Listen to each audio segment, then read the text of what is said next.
dans le livre de Ruth a fini par durer 5 semaines, mais cette semaine-ci, je vais enfin arriver au bout. En tout cas, j'espère, parce que je pense qu'il est grand temps d'arriver au message principal de ce livre. Je vous ai parlé de plusieurs petits messages dans le livre qui m'ont surpris.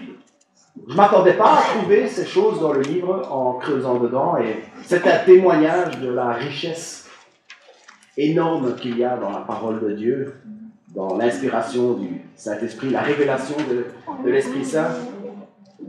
Et j'ai parlé à plusieurs reprises du concept de la rédemption qu'on trouve, qui est le message principal du livre de Ruth.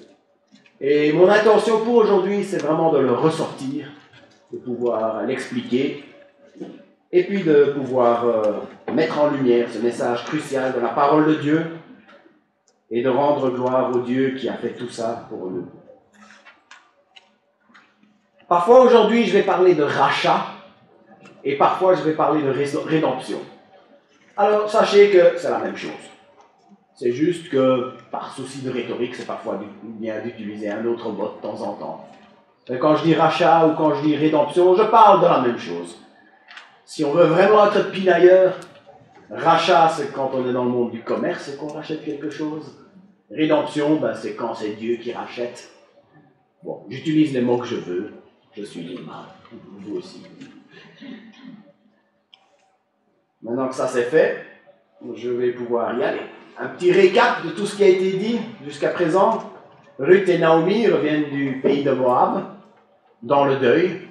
Elles ont toutes les deux perdu leur mari. Elles ont toutes les deux... Naomi a perdu ses 2 fils. Elles sont dans une situation assez catastrophique, mais rien de tout cela n'était un obstacle pour que Dieu puisse tout faire concourir au bien de ceux qui l'aimaient. Puis on a Ruth qui se met à glaner dans les champs, et j'en ai profité pour un peu montrer cette chose qui est sur le cœur de Dieu. Cette idée de pourvoir aux besoins de ceux qui sont dans le besoin, dans la mesure de nos moyens. Il y a une obligation de moyens ici qui entre en jeu. La profondeur psychologique et spirituelle des descriptions des personnages, des situations de l'Ancien Testament est remarquable, et c'est ce qui m'a permis de pouvoir m'approcher de la personne de Naomi, d'un peu regarder son cheminement qui commence comme une loque, qui est en colère à cause de toutes les catastrophes qui lui sont tombées dessus, qui petit à petit commence à voir la main de Dieu quand Dieu se met à agir, et puis qui commence à faire des plans, à pouvoir poser des actes concrets pour pouvoir aller de l'avant. Ensuite, pour finir, j'ai pris quelques observations à propos de Ruth et de Boaz, qui auraient pu faire les choses selon les normes de la société à l'époque, mais qui ont choisi de faire les choses selon les normes de Dieu. L'endroit du récit où nous nous trouvions avant de nous dire au revoir la semaine passée était un peu en demi-teinte. On voit que Boaz était disposé à faire ce rachat, il était disposé à racheter le terrain, Ruth, mais il s'était avéré qu'il y en avait un autre qui avait prépondérance sur lui, qui avait le premier droit.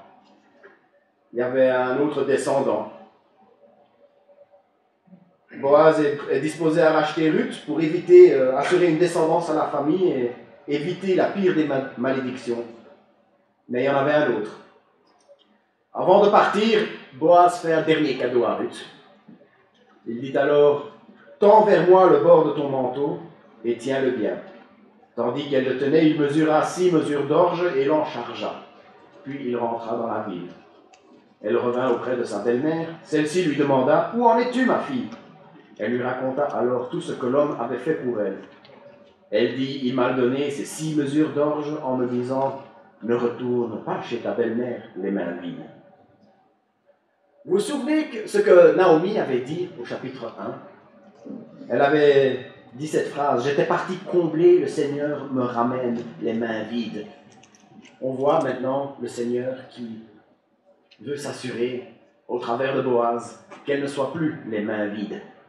Il y a un Rédempteur qui arrive, on ne sait pas encore lequel, mais dès ce moment, Boaz ne voulait plus qu'elle soit dans le besoin.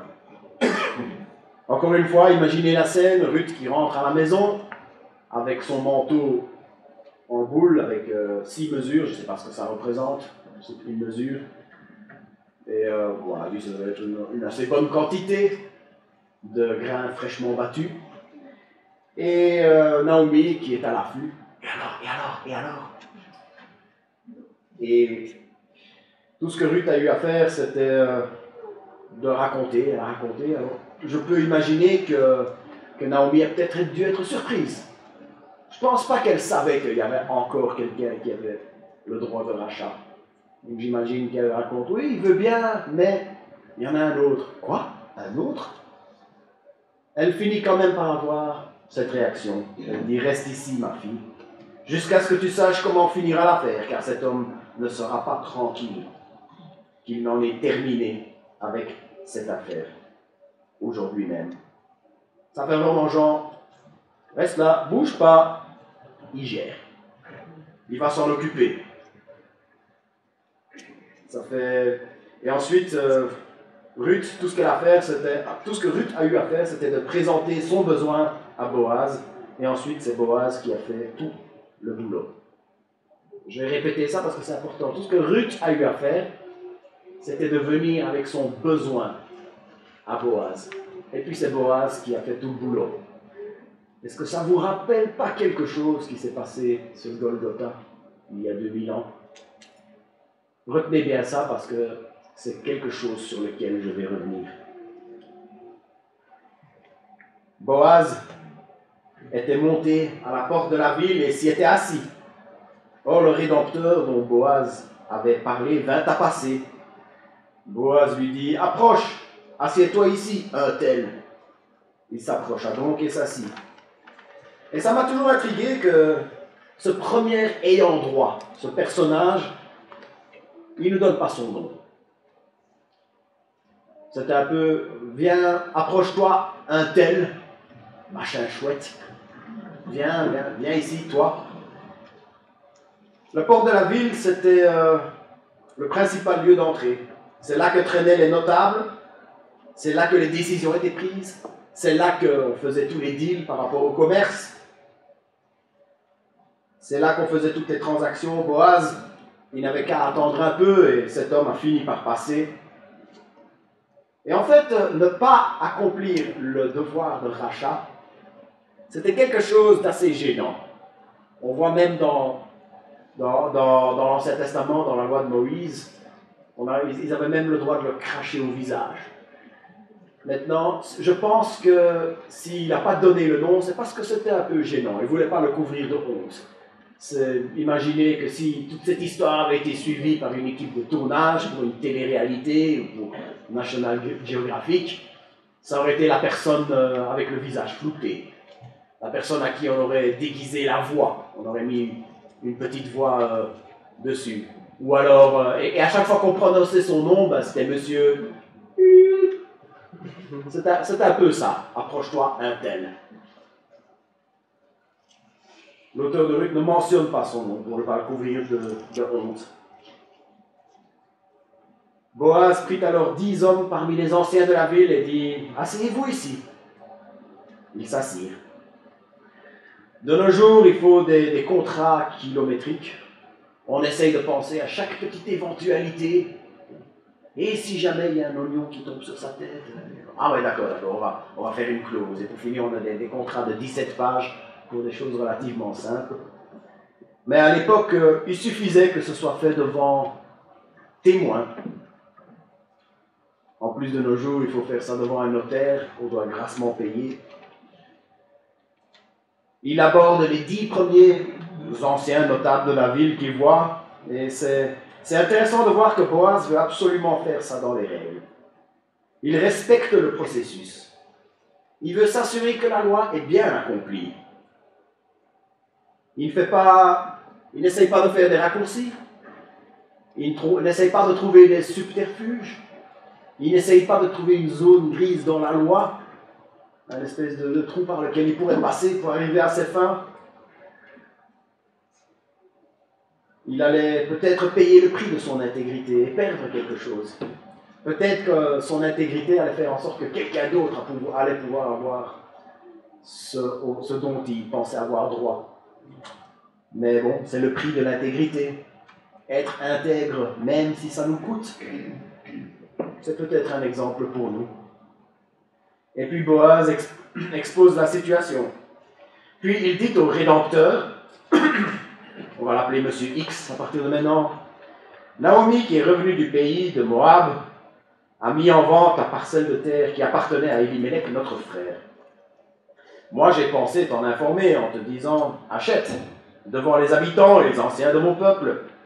Si donc tu veux assurer la rédemption, fais-le. Si tu n'assures pas la rédemption, dis-le-moi, que je le sache, car il n'y a personne à part toi qui puisse le faire. Je ne viens qu'après toi. Il répondit, c'est moi qui assurerai la rédemption.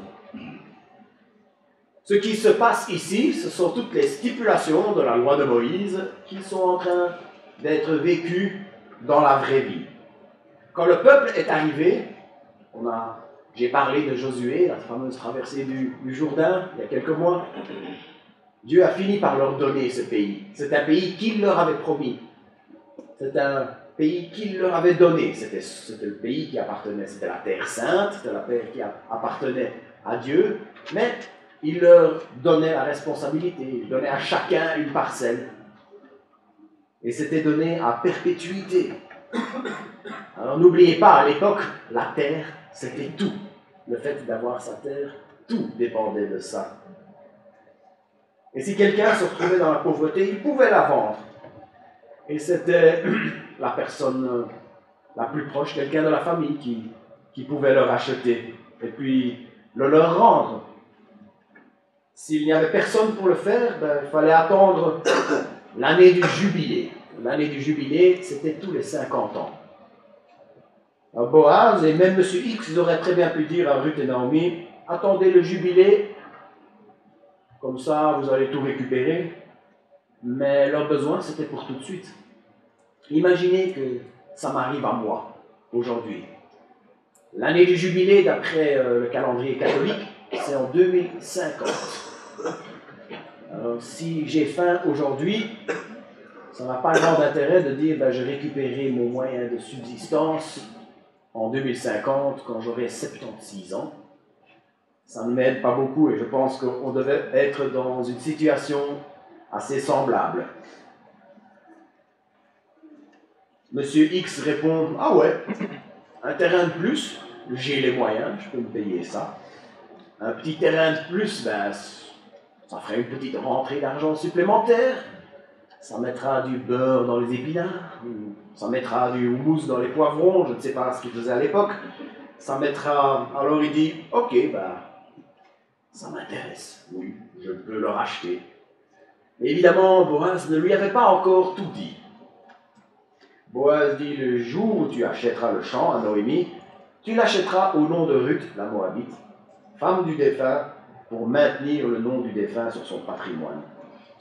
Le rédempteur répondit, je ne peux pas assurer la rédemption de peur d'anéantir mon propre patrimoine. Assure toi-même la rédemption qui m'incombe, car je ne peux le faire. Ce monsieur X, s'il avait acheté seulement à Naomi, il y avait peut-être un deal intéressant pour sa famille. Naomi, on la sait, trop âgée pour encore avoir des enfants, elle l'a même dit elle-même au début du livre. Et s'il avait réussi à acheter ce terrain à ce moment-là, eh bien, après le décès de Naomi, ce terrain-là aurait profité à ses enfants à lui, à ses descendants à lui. Mais avec cette nouvelle info, qu'il y a Ruth qui est là, que Ruth peut avoir des descendants, et que c'est à lui que reviendrait, ça voudrait dire qu'il dépenserait de ses propres ressources pour un terrain qui n'irait pas à ses descendants. Et c'est pour ça que, pour finir, il dit « Non merci, vas-y, fais-le toi, à Boaz ». Puis nous avons ce passage, autrefois en Israël, pour conclure toute affaire relative à une rédemption ou à un échange, on ôtait sa sandale et on la donnait à l'autre. Cela servait d'attestation en Israël. Le Rédempteur dit donc à Boaz, « Achète-le toi-même. » Et il ôta sa sandale. On voit ici que cette histoire a sans doute dû être écrite un petit temps après. Un petit temps après que tout ça a été le déroulement de tout ceci. Que c'était sans doute basé sur une tradition écrite plus ancienne ou une tradition orale. En tout cas, le scribe qui a fini par le mettre dans sa version finale, c'est pas exactement qui c'est, l'auteur, il a dû juste mettre une petite remarque pour que les gens comprennent exactement ce qui s'est passé. Autrefois en Israël, pour conclure toute affaire relative à une rédemption, un échange, c'est ce qu'on appelle une remarque éditoriale. Il faut un petit acte concret pour officialiser l'accord. C'est un peu comme le cachet de la poste, le timbre fiscal, qu'est-ce qu'il y avait d'autre, un sceau peut-être, ou il paraît qu'en Irlande on crachait dans la main et puis on serrait la main. Je suis content qu'on ne fait plus ça aujourd'hui, j'espère vous aussi. De toute façon, s'il le faisait avec le Covid, ça va sûrement arrêter. Mais en fait, ce que M. X était en train de dire en donnant sa sandale, voilà, j'ai pas de sandale, mais voilà. Ma chaussure, voilà, je suis un peu décalé maintenant. Voilà. Ça représente mon droit de marcher sur la terre. En te la donnant, c'est comme si je léguais mon droit de marcher sur la terre et que ça puisse devenir ton droit. Excusez-moi un instant. Voilà. J'ai pas envie que vous croyiez que je suis aussi grand que je le suis vraiment. Où est-ce que j'en étais? J'avais pas prévu ça. Voilà, ce que Boaz avait fait à tout ça, c'est qu'il a respecté la loi. Il a respecté le processus. Il n'a pas essayé de chercher des raccourcis, il a fait les choses dans les règles, il a respecté. C'était une loi que Dieu avait donnée à Moïse. Il n'a pas cherché les zones grises dans la loi. S'ensuit l'engagement de Boaz.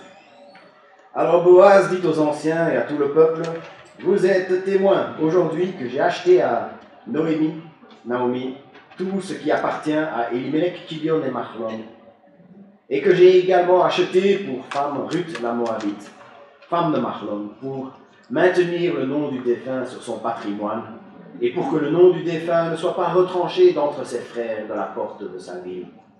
Vous en êtes témoins aujourd'hui. » Et le reste de l'histoire, c'est un genre d'épilogue. Les plus grandes joies dans la vie sont les fruits de nos chagrins. Ils ont un enfant qui permet à ce que le nom des défunts ne soit pas retranché du peuple.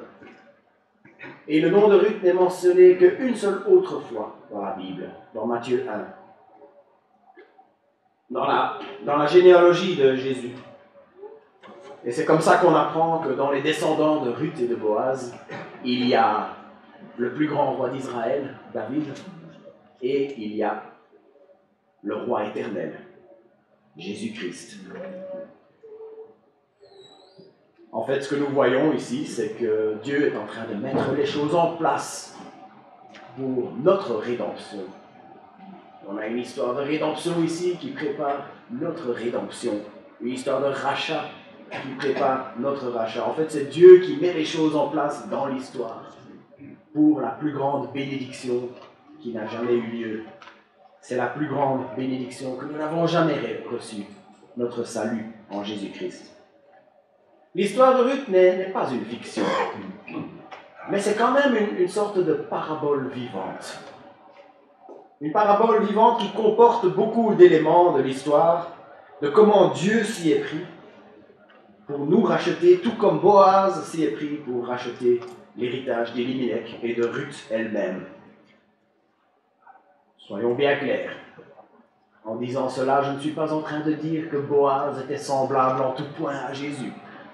Si je fais des parallèles, si je fais des comparaisons entre Boaz et Jésus, ce n'est pas que Boaz était un être infaillible. Il était un être humain, avec ses erreurs sans doute, même si on ne les voit pas ici. Il nous est décrit de manière parfaite, mais il ne l'était certainement pas. Si je les compare, c'est parce que sur certains points, on peut les comparer, seulement sur certains points bien précis. C'est en fait une manière que Dieu a utilisée pour faire comprendre le salut aux gens de l'époque. Et je suis sûr que ça nous le fait comprendre aussi, à nous aussi, aujourd'hui.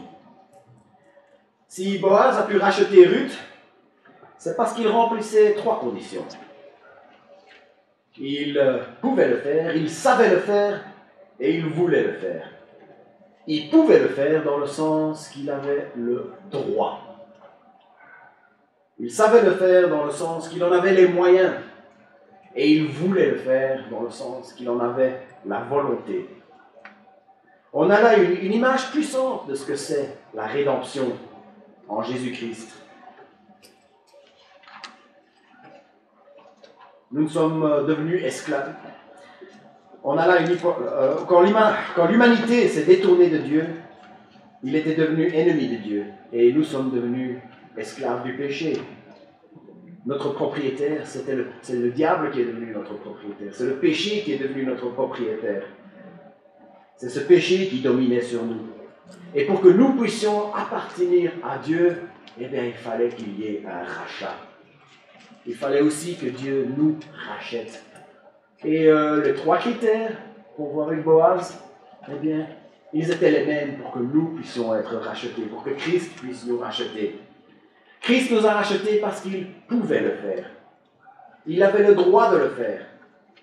Boaz, il a pu racheter la terre, il a pu racheter Ruth parce qu'il était un parent.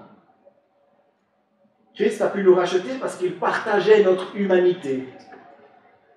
Il était en tout point, comme toi et moi, en dehors du péché, bien sûr. Et pour que l'humanité soit sauvée, il fallait que ce soit un homme qui paye le prix.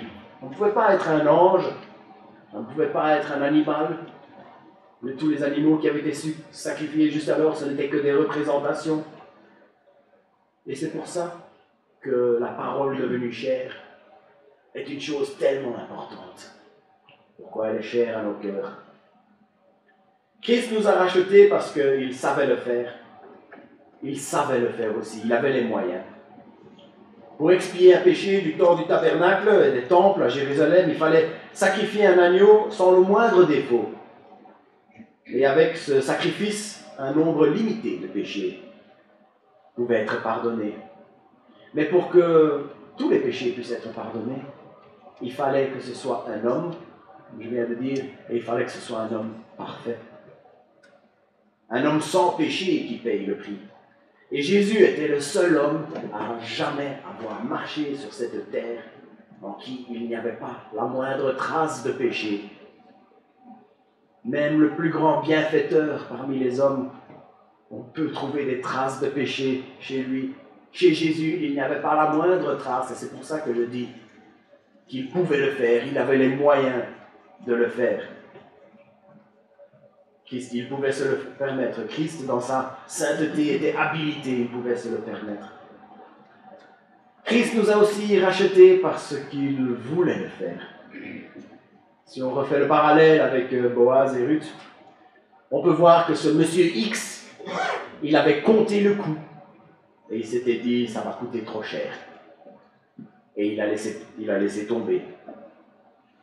On voit que Boaz, il a compté le coût et il s'était dit, oui, je vais le faire. Et de la même manière, Christ aussi, il a compté le coût. Christ savait ce que ça allait lui coûter. Dans le jardin de Gethsémani, on le voit lutter. Jésus savait ce qui l'attendait le lendemain. On a regardé avec les jeunes le film Jésus l'enquête. Et une chose dans ce film qui m'a marqué, c'était une conversation avec un médecin. C'était un truc un peu détaché, même un peu nonchalant, mais il parlait de ce que c'était être battu de coups de fouet à l'époque des Romains. Il parlait de ce que c'était la crucifixion. Les coups de fouet, ce n'étaient pas des simples fouets, c'était des fouets avec des petits morceaux d'os, avec des petits morceaux de métal qui en fait arrachaient la peau du dos. C'était une souffrance extrême. Et puis la crucifixion, avec des soldats romains qui étaient des tueurs professionnels, c'était simplement rien de moins qu'une asphyxie. En fait, le fait d'être suspendu comme ça, ben, les gens n'arrivent pas à respirer, alors il fallait se redresser constamment sur des pieds qui étaient aussi cloués. Et donc de devoir retomber avec la douleur. Et ça continuait comme ça, pendant des heures et des heures parfois. Et en plus là, je ne parle que de la douleur physique, parce qu'il y avait une autre douleur pour Jésus-Christ, celui d'être séparé du Père, celui d'être abandonné du Père. Et ça, c'est une douleur que nous ne pouvons pas comprendre. C'est une douleur que le monde ne peut pas comprendre. Pour expliquer ça, lui se servait d'une image. L'image d'une forêt qui a été frappée par un ouragan. C'était arrivé fin du 19e siècle que toute la Nouvelle-Écosse s'est retrouvée écrasée. Des milliards d'arbres se sont retrouvés à terre. Et il a dit, imaginez cette image où il n'y a qu'un seul arbre qui tient debout.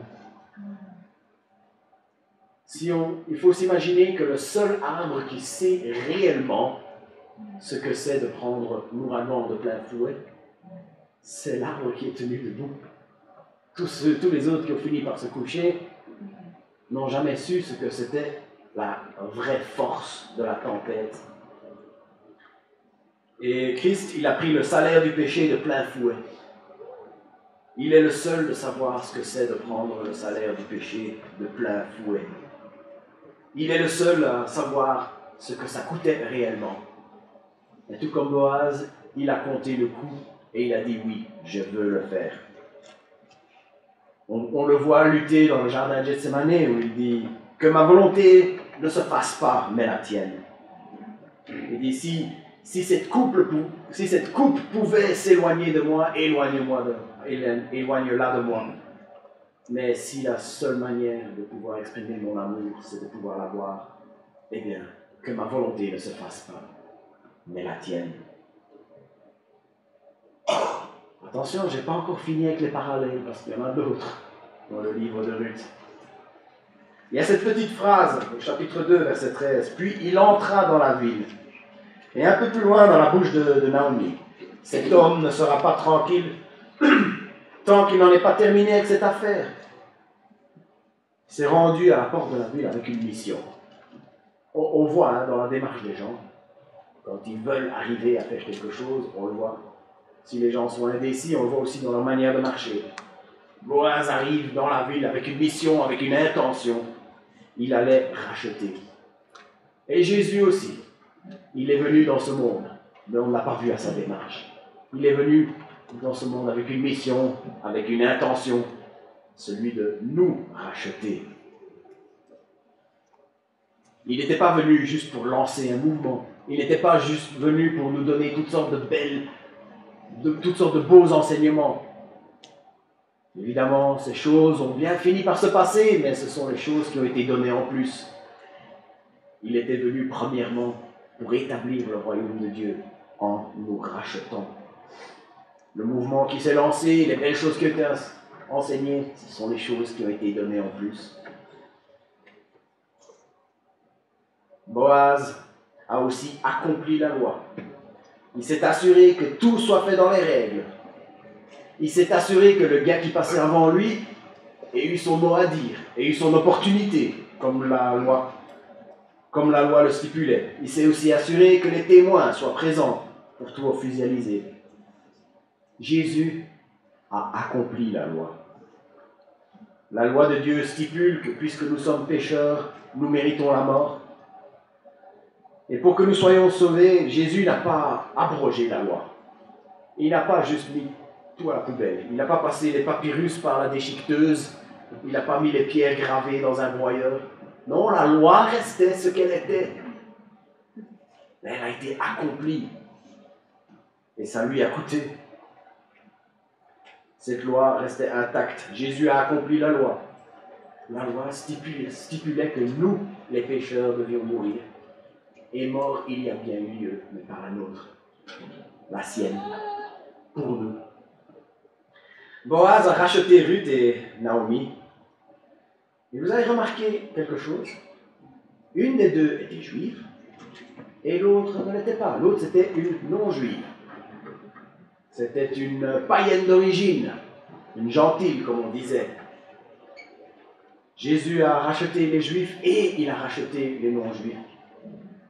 Au début, tout tournait autour de la nation d'Israël. Le salut n'était que pour les Juifs, mais très vite, on est arrivé là où Dieu avait prévu d'arriver dès le départ. Le salut pour toutes les nations. Le Saint-Esprit a très vite mis les choses en marche pour que Pierre se mette à annoncer à Corneille. Il a nommé Paul, l'apôtre des païens, des nations. Jésus-Christ est venu pour acheter toutes les nations. La rachetée est devenue l'épouse. Boaz a racheté son épouse et Christ a racheté son épouse aussi. Nous, l'Église, l'épouse de Christ. Christ a racheté l'Église. Christ a aimé l'Église, Éphésiens 5. Il s'est livré lui-même pour elle afin de la consacrer en la purifiant par le bain d'eau de la parole, pour faire paraître devant lui cette Église glorieuse, sans tache, ni ride, ni rien de semblable, mais sainte et sans défaut. Pour finir, c'est la petite phrase que le prédicateur dit au milieu de la prédication, mais pas chez moi.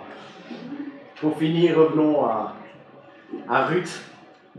Dans la deuxième partie du livre qui lui est consacré, on a remarqué que Ruth, elle ne fait plus grand-chose. Tout tourne autour d'elle, mais elle n'est plus vraiment actrice dans tout ce qui se passe. Tout ce qu'elle a fait, c'était de venir à Boaz avec son besoin de rédemption. Boaz s'est rendu à la ville, il a accompli la loi, il a allongé les billets et il a racheté. Tout ce que Ruth a fait, c'était de venir à Boaz avec son besoin de rédemption. Tout ce que nous avons à faire, c'est de venir à Dieu avec notre besoin de rédemption. Et ensuite, il ne s'est pas reposé tant que toute l'affaire soit réglée. Ensuite, c'est lui qui s'est mis au travail. Tout ce que moi j'ai à faire, c'est reconnaître que je suis pécheur, reconnaître que j'ai besoin de rédemption, reconnaître que par moi-même je ne peux rien y faire, reconnaître que je mérite la mort. Tout ça, c'est mon besoin de rédemption. Et Jésus fait le reste du boulot. C'est ça qui est si glorieux avec le message de l'Évangile. Boaz s'est rendu en ville, Jésus est venu parmi nous.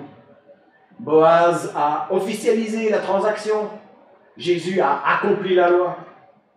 Boaz a allongé les billets, Jésus a versé son sang pour nous, par amour pour nous. Alors pour le dernier mot de cette prédication, c'est vous qui allez le dire. Vous allez répéter après moi, mon Rédempteur est vivant. Mon Rédempteur est vivant. Et disons-lui merci. Nous allons chanter pour terminer. Merci d'un cœur reconnaissant.